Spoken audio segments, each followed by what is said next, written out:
I'm Stuart Leach, a Master Math tutor with CAT. I'd like to give you some tips about the ACT Math section and then work through a few problems. First of all, the ACT Math test is not your typical test where you need to work through every problem, show your work, and convince your teacher of mastery. It's your goal to get through the test as efficiently as you can with as many correct solutions.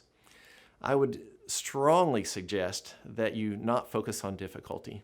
Simple problems can often offer opportunities for a careless error. And then more challenging problems can have a quick solution if you simply learn to spot it. So don't focus on difficulty level from one problem to the next. Next, be open-minded. Read each question with an attitude of, okay, I'm going to find out what this is about and I'm going to try my best to solve it. So first of all, read the problem carefully, seek an efficient solution, and then once you've solved that method, go back and check. High-scoring math students on the math section don't necessarily go through the whole test mistake-free. They often catch their mistakes.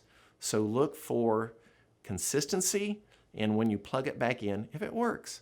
And then finally, terminology. It may be a number of years since you've taken a particular math course, so you may not remember what an integer is or what a prime number is. So I would highly encourage a quick review of some of those definitions from earlier math classes.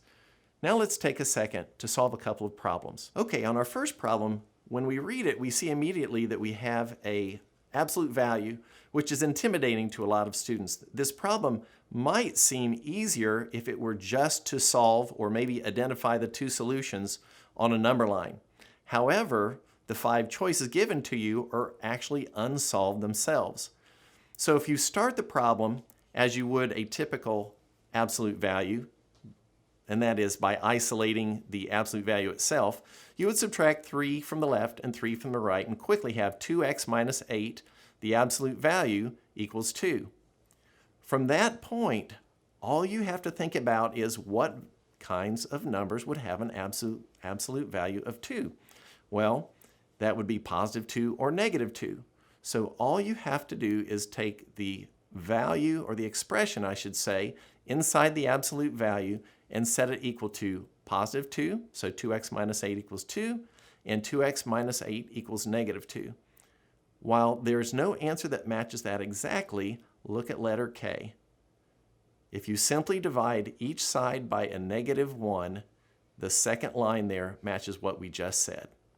All right, our next question has to do with volume. I would encourage students to visualize a problem like this. In fact, modeling is one of the main points of the ACT math test. So you could draw a picture showing an 8 by 6 by 10 cube, and then you could draw it with the water level or just imagine it, visualize it in your head.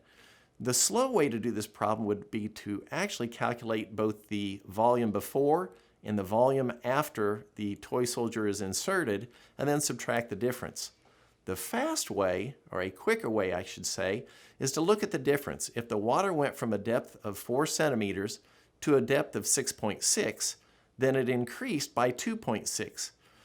So if you take the length and width, 8 by 6, times a height of 2.6, you would get A, 125, or very close to it. In fact, this is a problem that I wouldn't even pick up my calculator for. Thanks for working through those with me. I hope this is beneficial.